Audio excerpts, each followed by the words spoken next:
മലയാളികൾക്ക് ഈ ഒരു ടെലിവിഷൻ അല്ലെങ്കിൽ റിയാലിറ്റി ഷോ, സീരിയൽ നടി, നടൻ എന്നൊക്കെ പറഞ്ഞിട്ട് അവരുടെയൊക്കെ വിവാഹം റിയലി കാണുമ്പോൾ ഭയങ്കര സന്തോഷമാണ്. അവരിട്ട സാരി എത്ര രൂപയുടേതാണ്, ഏത് കളറാണ്, അത് എവിടെയാണ് സ്റ്റിച്ച് ചെയ്തത്, അല്ലെങ്കിൽ ആ പയ്യൻ്റെ ക്യാരക്ടർ എന്താണ്, പയ്യൻ എവിടെയാണ്, ഇനി തിരിച്ച് പയ്യനാണ് നമ്മുടെ സീരിയൽ താരം എന്നുണ്ടെങ്കിൽ വൈഫിൻ്റെ വണ്ണവും വൈഫിൻ്റെ മുടിയുടെ നീളവും നിറവും എല്ലാം ആൾക്കാർ ജഡ്ജ് ചെയ്യാറുണ്ട്. അതൊരു പുത്തരിയല്ല, അതെല്ലാവരും അങ്ങനെയൊക്കെ തന്നെയാണ്. ഇപ്പം നമ്മുടെ വീട്ടിൽ അല്ലെങ്കിൽ നമ്മുടെ കുടുംബത്തൊക്കെ ഒരു വിവാഹം നടക്കുവാണെങ്കിലും അവിടെ പോയി എന്നിട്ട് ഈ പറയുന്ന ബിരിയാണിക്കകത്ത് എത്ര ചിക്കൻ പീസ് ഉണ്ട് അല്ലെങ്കിൽ ബീഫിന്റെ കഷ്ണം ഉണ്ട് എന്ന് വരെ നമ്മൾ അന്വേഷിക്കാറൊക്കെ ഉണ്ട്. അങ്ങനെയുള്ള ഒരു സമൂഹമാണ് നമ്മുടെയൊക്കെ. പക്ഷേ ഇവിടെ കഴിഞ്ഞ 2 ദിവസമായിട്ട് അനുമോളിന്റെ, അതായത് ബിഗ് ബോസ് സീസൺ 7 വിന്നറായിരുന്ന അനുമോൾ ഒരുപാട് റിയാലിറ്റി ഷോയില്, സീരിയലില് നായികയായിട്ടൊക്കെ അഭിനയിച്ചിട്ടുണ്ട്. അങ്ങനെ കുറേ കാര്യങ്ങളിലൂടെ കടന്നുപോയി. ഒരു 10-30 വർഷമായിട്ടൊക്കെ, 10-30 അല്ല കേട്ടോ, 10 വർഷമായി കാണും അല്ലേ. അവർക്ക് ടോട്ടലി ഒരു 30-32 വയസ്സായിരിക്കും ഉണ്ടായിരിക്കുക. അപ്പോൾ അവര് ഉറപ്പായിട്ടും അവരെ കുറിച്ച് ഒരുപാട് ഗോസിപ്പുകളും നെഗറ്റീവ് കമന്റ്സുകളും ഒക്കെ ഉണ്ടാവാൻ സാധ്യതയുണ്ട്. വലിയ അതിശയമൊന്നും എനിക്ക് തോന്നിയിട്ടില്ല. പക്ഷേ ഇപ്പോൾ അവർക്ക് 35 വയസ്സുണ്ട്. ഈ വിവാഹം കാണുന്ന ഉടനെ എല്ലാവരും ചോദിക്കുന്ന ഒരു കാര്യം എന്ന് വെച്ചാൽ, ഇനി എന്നാണ് ഡിവോഴ്സ് ആകുന്നത്? ബിഗ് ബോസിൽ എന്തായിരുന്നു അനുമോള്, അതൊക്കെ വെച്ചിട്ട് എല്ലാവരും ഇപ്പോൾ ജഡ്ജ് ചെയ്യാണ്. ബിഗ് ബോസിൽ അങ്ങനെയല്ലല്ലോ പറഞ്ഞത്, ബിഗ് ബോസിൽ ഇങ്ങനെയല്ലല്ലോ പറഞ്ഞത്.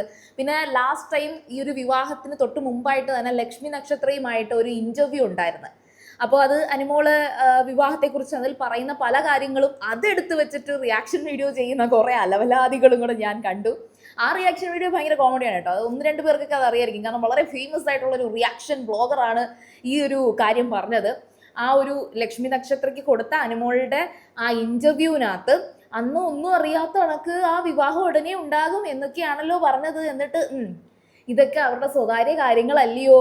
പിന്നെ ഈ ഒരു വിവാഹം വളരെ സീക്രട്ട് ആയിട്ട് കൊണ്ടുപോയി, എന്നിട്ട് വിവാഹ ദിവസം തന്നെ അവരുടെ സ്വന്തം പേജിലൂടെ ഈ പറയുന്ന വിവാഹ ചടങ്ങുകളും അവരുടെ വിശേഷങ്ങളും ഒക്കെ ഒരു ദിവസം തന്നെ ഒരു 10 വീഡിയോ എങ്കിലും വന്നു കാണുമായിരിക്കും. അരമണിക്കൂർ ദൈർഘ്യമുള്ള കുറേ വീഡിയോകളൊക്കെ ഇട്ടു. വളരെ നല്ല രസമായിരുന്നു ആ പറയുന്നത്. എല്ലാവരും എന്ന് വെച്ചാൽ അനുമോളുടെ വിവാഹം, ആ ചടങ്ങുകൾ, കാര്യങ്ങളൊക്കെ കാണാൻ ആഗ്രഹിക്കുന്ന ഒരുപാട് മലയാളികളുണ്ട്. അവരെ ഇഷ്ടപ്പെടുന്ന ഒരുപാട് പേരുണ്ട്. അവർക്ക് അനുമോളുടെ വിവാഹം ആ ഒരു ദിവസമാണെന്ന് അറിയുമ്പോൾ അയ്യോ എങ്ങനെയുണ്ടായിരുന്നു എന്ന് കാണാൻ ആഗ്രഹിച്ച്, അപ്പോൾ അവരുടെ സ്വന്തം ചാനലിൽ കൂടെ തന്നെയല്ലേ അത് ഇടേണ്ടത്. അതിന്ന് വരുമാനം ഉണ്ടെങ്കിൽ അത് അവർക്ക് കിട്ടട്ടെ. അത് അവരല്ലേ ഇത്രയും ചെലവാക്കി വിവാഹം നടത്തുന്നത്. അതുകൊണ്ട് വലിയ മീഡിയാസിനെ, ഓൺലൈൻ മീഡിയകളെ ഒന്നും വിളിക്കാതെ തന്നെ അവർ ആ വിവാഹം നടത്തി. അതുകൊണ്ട് അവർക്ക് നല്ല വീഡിയോസ് എടുക്കാൻ പറ്റി. അതല്ലെങ്കിൽ നമ്മൾക്കറിയാം, ഇതണക്ക് സീരിയൽ താരങ്ങളുടെ ഒരു വിവാഹം വരികയാണെങ്കിൽ മീഡിയകളെല്ലാം കൂടെ പൊതിഞ്ഞങ്ങോട്ട് നിൽക്കും. എന്നിട്ട് ഇവർക്ക് പേഴ്സണലി ഒരു നല്ല വീഡിയോ എടുക്കാനോ അല്ലെങ്കിൽ ഇവരുടെ പേഴ്സണൽ മൊമെന്റ്സുകളൊന്നും ക്യാപ്ചർ ചെയ്യാനൊന്നും ആർക്കും സ്ഥലവും കിട്ടത്തില്ല, ഇടവും കിട്ടത്തില്ല. അപ്പോൾ അങ്ങനെ ഒരു അവസ്ഥ ഉണ്ടാകാതെ അനുമോള് വളരെ വൃത്തിയായിട്ട് അനുമോളുടെ വീഡിയോസ് അനുമോളുടെ സ്വന്തം ചാനലിൽ തന്നെ ഇട്ടിട്ടുണ്ട്. ആഗ്രഹമുള്ളവർക്ക്, അനുമോളുടെ വിവാഹം കാണണം എന്ന് സന്തോഷത്തോടെ ആഗ്രഹിക്കുന്നവർക്ക് അതിൽ കയറി കാണാം. പിന്നെ അത് കണ്ടിട്ട് അതിനകത്ത് വരുന്ന കമന്റ്സ് ആണ് അതിലും കോമഡി. ഇത്രയും 35 വയസ്സായില്ലേ, ഇതെന്തുവാ ഇങ്ങനെ നടന്ന് സംസാരിക്കുന്നേ? അവരുടെ വിവാഹമാണ്, അനുമോളുടെ പാർട്ട്ണറാണത്.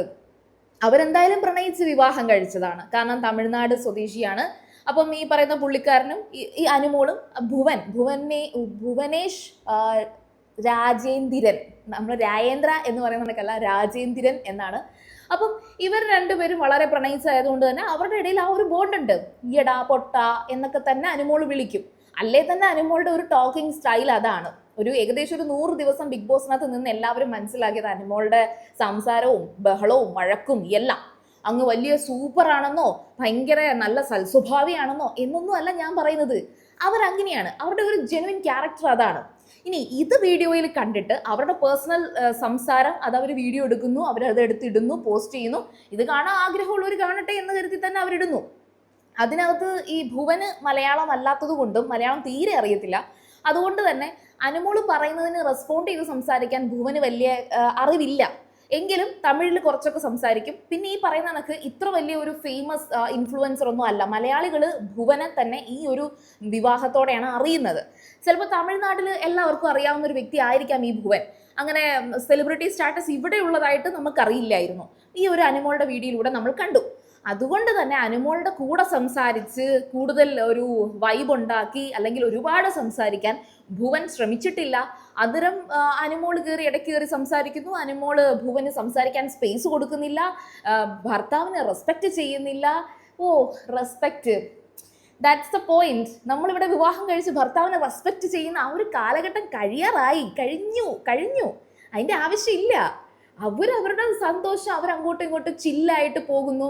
ഇപ്പം ഈ പറയുന്ന സെയിം സംഭവം പേളി മാണിയുടെ ഹസ്ബൻഡ് ശ്രീനിഷിനോട് എടാ ശ്രീനി ഇങ്ങോട്ട് വാടാ എന്ന് പറഞ്ഞ ഒരു കുഴപ്പമില്ല അല്ലേ? അനുമോള് വിവാഹം കഴിച്ച ആ ആളെ ഇങ്ങനെയൊക്കെ വിളിക്കുന്നു, എടാ കൊരങ്ങ എന്നൊക്കെ വിളിക്കുന്നതാണ് കുഴപ്പം. ശരിക്കും പറഞ്ഞാൽ നിങ്ങൾ ഈ ഓരോ വ്യക്തികളെ നിങ്ങൾ കൺസിഡർ ചെയ്യുന്ന രീതിയിലാണ് ആ പ്രശ്നമുള്ളത്. അതായത് ഇങ്ങനെ കമന്റ് ചെയ്യുന്നവരുടെ കാര്യമാണ്. അതായത് അനുമോള് ഒരു സംസ്കാരമൊക്കെയുള്ള കുട്ടിയല്ലേ, അനുമോള് ബ്ലൗസ് ഇല്ലാതെ തുണി ഉടുത്തു കഴിഞ്ഞാൽ പ്രശ്നം. കാരണം അനുമോള് ബിഗ് ബോസിൽ പറഞ്ഞു, ബിഗ് ബോസ് എന്ന് പറയുന്നത് ഒരു റിയാലിറ്റി ഷോയാണ്. അവിടെ നിങ്ങൾ എന്തെങ്കിലുമൊക്കെ കാണിച്ച് 100 ദിവസം പിടിച്ചു നിൽക്ക്. അവിടെ നിങ്ങൾ കപട സദാചാരം കാണിക്കോ, ഫേക്ക് ആകുമോ, എന്തുവാണെന്ന് വെച്ചാൽ ചെയ്തോ. പക്ഷെ ഒരു പരിധി കഴിഞ്ഞ് പോകുമ്പോൾ നമ്മളത് മോശമാണ്. ഇപ്പൊ അഗ്നിപരീക്ഷയിൽ പൂജ എന്തുകൊണ്ട് ഔട്ടായി? പൂജ കംപ്ലീറ്റ്ലി ഒരു റിബൽ സ്റ്റാൻഡ് എടുത്തു. അപ്പൊ അതേ കണക്ക് വരികയാണെങ്കിൽ ആ ജഡ്ജസിന് അത് ഇഷ്ടമല്ല, അവർ തൂക്കിയെടുത്ത് പുറത്ത് കളയും. അതേപോലെ തന്നെ അവരുടെ ഈ പറയുന്ന കപട സദാചാരം കാണിച്ചു 100 ദിവസം നിൽക്കാൻ അനുമോൾക്ക് സാധിച്ചു എന്ന് തന്നെ ഞാൻ പറയാം. പക്ഷേ അത് പ്രേക്ഷകർക്ക് അക്സെപ്റ്റ് ചെയ്യാൻ പറ്റി, പ്രേക്ഷകർക്ക് അത് ഇഷ്ടപ്പെട്ടു. ഒരു മാസ് ഓഡിയൻസിലേക്ക് അനുമോളുടെ ക്യാരക്ടർ പോസിറ്റീവായിട്ട് വന്നു. ബിഗ് ബോസിനകത്തുള്ള ബാക്കി അണിയറ പ്രവർത്തകർക്കും ലാലേട്ടനും ഒക്കെ അവർക്കത് ഓക്കെയാണ്. വിന്നറായി വന്നു, അത്രയും വോട്ട് കിട്ടി തന്നെ. പിന്നെ ഈ പറയുന്ന പി ആർ എല്ലാവർക്കും ഉണ്ട്. അങ്ങനെ എല്ലാവരുടെയും PR വെച്ച് നോക്കുവാണെങ്കിലും ഓക്കെ, അനുമോൾ അവിടെ വിജയിച്ചു. പിന്നെ അനുമോളുടെ ബാക്കി സംസാരം ജഡ്ജ് ചെയ്യാൻ ഇത് റിയാലിറ്റി ഷോയിലെ റിവ്യൂ പറയുന്നതല്ലല്ലോ, അവരുടെ സ്വന്തം ലൈഫല്ലേ, അവർ വിവാഹം കഴിച്ചിട്ടുള്ള കാര്യമല്ലേ. അപ്പൊ ഏതായാലും ശരി, വളരെ ലാസ്റ്റ് ആയിട്ട് ഇപ്പൊ വന്ന ആ ഒരു വീഡിയോ, അതായത് ഇന്ന് വന്നൊരു പുതിയ വീഡിയോയ്ക്കകത്ത് അനുമോള് തന്നെ ഈ ഒരു കാര്യം അഡ്രസ്സ് ചെയ്യുന്നുണ്ട്. അതായത് ഈ അനുമോളുടെ വീഡിയോയ്ക്ക് വരുന്ന ബാഡ് കമന്റ്സിനല്ല അനുമോൾ ഈ പ്രശ്നം പറയുന്നത്, അത് വേറെ വലിയൊരു പ്രശ്നം ഇവിടെ നടന്നു. അതായത് അനുമോളുടെ വിവാഹ വീഡിയോയെ അതൊരു റിവ്യൂ അല്ലെങ്കിൽ അതൊരു വീഡിയോ ആയിട്ട് ചെയ്ത ഒരു വ്യക്തി, ആ വ്യക്തി ഫോട്ടോ തമ്പിൽ കൊടുത്തിരുന്നത് വേറെ ഏതോ പയ്യനുമായിട്ട് ചേർത്തുള്ള ഒരു വീഡിയോ ആണ്. അപ്പോൾ എന്നിട്ട് ഓപ്പൺ ചെയ്യുമ്പോൾ ഭുവനും അനുവും തമ്മിലുള്ള വിവാഹമാണ്. അപ്പോൾ അനുമോൾ എന്തായാലും ആ നമ്പറൊക്കെ കണ്ടുപിടിച്ച് അനുമോള് ഈ പറയുന്ന പുള്ളിക്കാരനെ വിളിച്ച് നല്ല ശരിക്കും കൊടുത്തു. എന്നിട്ട് ആ ഒരു കാര്യം അനുമോള് ഈ ഒരു വീഡിയോയിൽ, അതായത് അനുമോളുടെ സ്വന്തം വ്ളോഗിൽ പറയുന്നുണ്ട്.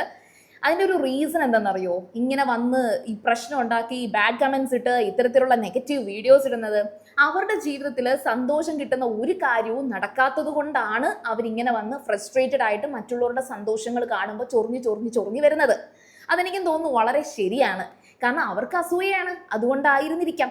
പിന്നെ അനുമോള് പറയുന്നുണ്ട്, ഇങ്ങനെ ചെയ്യുന്ന ആൾക്കാരുടെ അടുത്ത് പോയി അങ്ങനെ പൊതുവേ കമന്റ് ഇടുന്ന ആൾക്കാരല്ല. കാരണം എന്ന് വെച്ചാൽ ജീവിതത്തിൽ നല്ല സന്തോഷവും സമാധാനവും ഉണ്ട്, വളരെ ഹാപ്പിയാണ് അനുമോള്. കാരണം ഏറ്റവും നല്ല മൊമെന്റ് ആണ് അനുമോളുടെ ലൈഫിൽ ഇപ്പോൾ നടന്നുകൊണ്ടിരിക്കുന്നത്. അത് നാളെ ഇനി അത് ഡിവോഴ്സ് ആകുമോ, അല്ലെങ്കിൽ അത് അവരുടെ ലൈഫിന് എന്താകും, അനുമോൾ ഇങ്ങനെ എന്തോ ചിരിക്കുന്ന വരെ കമന്റ് ഇടുന്ന ആൾക്കാരെ ഞാൻ കണ്ടു ആ കമന്റ് ബോക്സിൽ.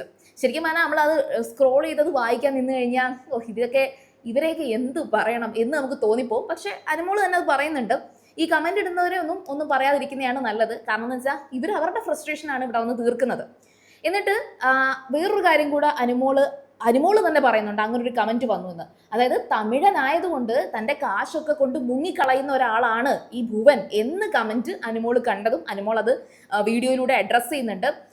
ശരിക്കും ഈ പറഞ്ഞതൊക്കെ എന്തോരു, അതായത് തമിഴ്നാട്ടിൽ നിന്ന് ഇവിടെ വന്നൊരു പ്രണയമൊക്കെ ആയി വിവാഹം കഴിച്ചു, അപ്പോൾ അത് പൈസ തട്ടിയെടുക്കാൻ വേണ്ടിയിട്ടാണെന്ന് ചിന്തിക്കുന്ന ലെവലിലേക്ക് അത്രയൊക്കെ ചിന്തിക്കാൻ ആൾക്കാരുണ്ടല്ലോ, അവർക്ക് സമയമുണ്ടല്ലോ. അപ്പം അനുമോള് പറയുന്നൊരു കാര്യം എന്ന് വെച്ചാൽ, കേരളത്തിൽ ഇങ്ങനെയൊക്കെ ഒരുപാട് ആൾക്കാരുണ്ട്, പറഞ്ഞിട്ട് കാര്യമില്ല, അവരെയൊന്നും നമുക്ക് പറഞ്ഞ് തിരുത്താൻ കഴിയില്ല. പക്ഷേ ഇങ്ങനെയൊക്കെ ഉള്ളവരെ ഇങ്ങനെ ഇത്രയും മോശമായിട്ടുള്ള ഇത്രയും ചൊറിയന്മാരെയൊക്കെ കണ്ടു കഴിഞ്ഞാൽ അത് തനിക്ക് തന്നെ ബാധിച്ചാൽ അത് പോലീസ് സ്റ്റേഷനിൽ പോയിട്ട് കംപ്ലൈൻറ്റ് കൊടുക്കും. അങ്ങനെ കംപ്ലൈൻറ്റ് കൊടുത്തിട്ടുണ്ട്. അത് മാത്രമല്ല, നമ്പർ എങ്ങാനും കൈ കിട്ടി അനുമോൾ വിളിച്ച് നല്ലത് പറയുകയും ചെയ്യും എന്ന് വീഡിയോയിൽ പറയുന്നുണ്ട്. ഈ ഒരു കുറച്ച് 2-3 ദിവസമായിട്ട് അനുമോളെ ചുറ്റിപ്പറ്റിയുള്ള വിവാഹം നടക്കാൻ പോകുന്നു എന്നുള്ള ഒരു അത്തരത്തിലുള്ള ഡൗട്ടുകളൊക്കെ എല്ലാവർക്കും ഉണ്ടായിരുന്നല്ലോ. അപ്പൊ അന്ന് തൊട്ട് തുടങ്ങിയതാണ് കുറേ എണ്ണത്തിന് ഇത്തരത്തിലുള്ള ചൊറികൾ ഇങ്ങനെ ഓരോന്ന് കുത്തി കുത്തി പറഞ്ഞ്. പിന്നെ അതിന്റെ കൂടെ ഒരു കാര്യമില്ലാതെ അനീഷിനെ കാണുന്ന ഉടനെ അനുമോള് കല്യാണം കഴിച്ചു, വിളിച്ചായിരുന്നോ? അനുമോള് കല്യാണം കഴിച്ചത് അനീഷിനെ വിളിക്കണോ വേണ്ടോ എന്നുള്ളത് അനുമോളുടെ തീരുമാനമല്ലേ. അതെല്ലാവരും ഈ റിയൽ ആയിട്ടുള്ള ഈ സംഭവത്തെ ബിഗ് ബോസുമായിട്ട് കണക്ട് ചെയ്യുന്നത് കൊണ്ടാണ് ഈ കുഴപ്പം. അവിടെ ഒരുപാട് പേര് വന്നിട്ടുണ്ട്. അനുമോള് വിളിച്ച് ഗസ്റ്റ് ആയിട്ട് വന്നിട്ടുള്ള destination വെഡിങ്ങിന്റെ videos complete Anumol post ചെയ്തിട്ടുണ്ട്. അത് നോക്കുമ്പോൾ തന്നെ അറിയാം അനുമോൾക്ക് ആരെ വിളിക്കണം ആരെ വിളിക്കണ്ട എന്നുള്ളത് അനുമോളുടെ ചോയ്സ് ആണ്. അത് അവർ കറക്റ്റായിട്ട് ചെയ്യുന്നുണ്ട്. പിന്നെ ഇതെടുത്ത് വെച്ചിട്ട് വളരെ നെഗറ്റീവായിട്ട് റിവ്യൂ ചെയ്ത രീതിയിലാണ് ഈ ബിഗ് ബോസിൽ റിവ്യൂ ചെയ്യുന്ന കണക്ക് അത്തരത്തിൽ റിയാക്ഷൻ വീഡിയോ എടുത്ത് പോസ്റ്റ് ചെയ്തിട്ടുള്ള ഒരാളുടെ വീഡിയോ ആണ് ഞാൻ ഈ സത്യം പറഞ്ഞാൽ എടുത്തെടുത്തെടുത്ത് പറയുന്നത്. അയാളുടെ പേര് ഞാൻ പറയുന്നില്ല, കാരണം അയാൾ എല്ലാവരെയും ഇങ്ങനെ തന്നെയാണ് പറയുന്നത്. ഞാൻ ഈ പുള്ളിക്കാരൻ്റെ തുടക്കത്തിലൊക്കെ ആദ്യമൊക്കെ 1-2 വീഡിയോസൊക്കെ കണ്ടിട്ടുണ്ടായിരുന്നു. വളരെ നല്ല പ്രോഗ്രസീവായിട്ടൊക്കെ സംസാരിച്ച ഒരാളാണ്. എനിക്ക് തോന്നുന്നു പുള്ളിക്കാരന് റീച്ച് കിട്ടാൻ വേണ്ടിയിട്ട് പുള്ളിക്കാരൻ ഇപ്പോൾ എല്ലാം മാറ്റി തലകീഴായിട്ട് മറിച്ച് നെഗറ്റീവ് മാത്രം പറയുന്ന ഒരാളായിട്ട് മാറിയിട്ടുണ്ട്. അപ്പോൾ ഇയാളുടെയൊക്കെ പേഴ്സണൽ ലൈഫിൽ ഇയാൾ ഈ ഒരു നെഗറ്റീവ് തുപ്പുമ്പോൾ ഉള്ള ഒരു അവസ്ഥ ഒന്ന് ആലോചിച്ച് നോക്കുകയും പേഴ്സണൽ ഇയാൾക്ക് സംസാരിക്കുന്നവരുടെ അവസ്ഥ എന്തായിരിക്കും? ഇവരുടെയൊക്കെ ഈ ഇത്തരത്തിലുള്ള കമന്റ് ഇടുന്നവരൊക്കെ പേഴ്സണൽ ലൈഫിൽ അവരെ ചുറ്റിപ്പറ്റിയുള്ള ആൾക്കാരുടെ അടുത്ത് എങ്ങനെയായിരിക്കും പെരുമാറുന്നത്? ഭയങ്കര ചീപ്പായിരിക്കും അല്ലേ? അറിയില്ല, ചിലപ്പം അവർക്ക് മറ്റൊരു മുഖമായിരിക്കും അവിടെ. ഈ ക്യാമറ എടുത്ത് ഓണാക്കി കാശ് കിട്ടാൻ വേണ്ടിയിട്ടായിരിക്കും അവർ ഇങ്ങനെ ചെയ്യുന്നത്. ഏതായാലും ശരി, ഇങ്ങനൊരു കാര്യം പറയണം എന്ന് ഞാൻ വിചാരിച്ചതല്ല. പക്ഷേ ഭയങ്കര മോശമായിട്ടാണ് ഈ കണ്ടിന്യൂസ് എന്നുവെച്ചാൽ അവരത്രയും അനുമോളുടെ വിവാഹം അത്രയും ഹൈപ്പ് കൊടുത്തിട്ടില്ല. പിന്നെ ഓഫ് കോഴ്സ് അനുമോളുടെ വിവാഹം എല്ലാവരും കാണാൻ, ഒരുപാട് ആൾക്കാർ കാണാൻ ആഗ്രഹിക്കുന്നുണ്ട്. അത്രയും പേര് വോട്ട് ചെയ്തിട്ടല്ലേ ബിഗ് ബോസിൽ അവർ ജയിച്ചത്. അപ്പോൾ ആ വോട്ട് ചെയ്ത ആൾക്കാരെയും എല്ലാവർക്കും വേണ്ടിയിട്ട് തൻ്റെ വിവാഹം കാണിക്കണം. പിന്നെ അതിൽ നിന്ന് എന്തെങ്കിലും സാമ്പത്തിക ലാഭം ഉണ്ടാകുന്നുണ്ടെങ്കിൽ അവർ ചിലവാക്കി നടത്തുന്ന അവരുടെ വിവാഹം അവർക്കല്ലേ അത് ഉണ്ടാകേണ്ടത്. അവരവരുടെ സ്വന്തം ചാനലിൽ ഇടുന്നു, കണ്ട മീഡിയാസിന് കൊണ്ടുപോയി കൊടുക്കേണ്ട കാര്യമില്ലല്ലോ. പിന്നെ ഈ പറഞ്ഞ കണക്ക് നമ്മുടെ നയൻതാര ചെയ്ത കണക്ക് നെറ്റ്ഫ്ലിക്സിലൊന്നും അത് അനുമോളെ വിളിക്കാൻ പോകുന്നില്ല. അപ്പോൾ പിന്നെ അവർ അവരുടെ രീതിയിൽ ചെറിയൊരു രീതിയിൽ ചെയ്യുന്നു. അതിപ്പോൾ ഈ തിരുവനന്തപുരത്തെ ഒരു പെൺകുട്ടി ഇപ്പോൾ ബിഗ് ബോസിലൊക്കെ പോയി സീരിയലിലൊക്കെ അഭിനയിക്കുന്നുണ്ട്. അപ്പം അതിൻ്റെതായ ഒരു ഡെക്കറേഷൻസേ അതിൽ കണ്ടോളൂ. അതിന് ഓവറായി എന്ന് എനിക്ക് തോന്നിയിട്ടേ ഇല്ല. ഇനി തോന്നിയാൽ പോലും അത് അവരുടെ പേഴ്സണൽ കാര്യമാണ്. നമുക്ക് ഓവറായി തോന്നിയിട്ട് നമുക്ക് എന്താണ്? അപ്പോൾ ഏതായാലും ശരി, ഇന്നത്തെ ദിവസവും പുതിയൊരു വീഡിയോ വന്നു. വീണ്ടും അതിൻ്റെ താഴെ വന്ന കമൻസുകൾ കണ്ടതുകൊണ്ടാണ് ഞാൻ ഇന്നിങ്ങനെ പറഞ്ഞത്. കാരണം എന്ന് വെച്ചാൽ ഒരുപാട് പേര് ഈ ഒരു കാര്യം പബ്ലിക്കായിട്ട് ഇതൊക്കെ എന്തിനാടാ നീയൊക്കെ പറയുന്നത് എന്ന് പറയാൻ ആഗ്രഹിക്കുന്നുണ്ട്. അപ്പോൾ അവർക്ക് വേണ്ടി ഡെഡിക്കേറ്റ് ചെയ്തുകൊണ്ട് ഞാൻ എല്ലാവർക്കും വേണ്ടി പറയുകയാണ്, അവരവരുടെ കാര്യം നോക്കിക്കോട്ടെ. അനുമോൾ ഉറക്കെ ചിരിച്ചോട്ടെ, അനുമോൾ എടാ പോടാ എന്ന് ഭർത്താവിനെ വിളിച്ചോട്ടെ. അതിലിപ്പോൾ എന്താണ് കുഴപ്പം? എന്തായാലും നിങ്ങൾ കമൻറ്റ് ചെയ്യുക. അതുപോലെ തന്നെ നിങ്ങൾ ചാനൽ ആദ്യമായിട്ടാണ് കാണുന്നത്, ഉറപ്പായിട്ടും ചാനൽ ഒന്ന് സബ്സ്ക്രൈബ് ചെയ്ത് കൂടെ കൂടിക്കോളൂ. അപ്പോൾ അടുത്ത വീഡിയോ ആയിട്ട് വേഗം വരാം. ബൈ.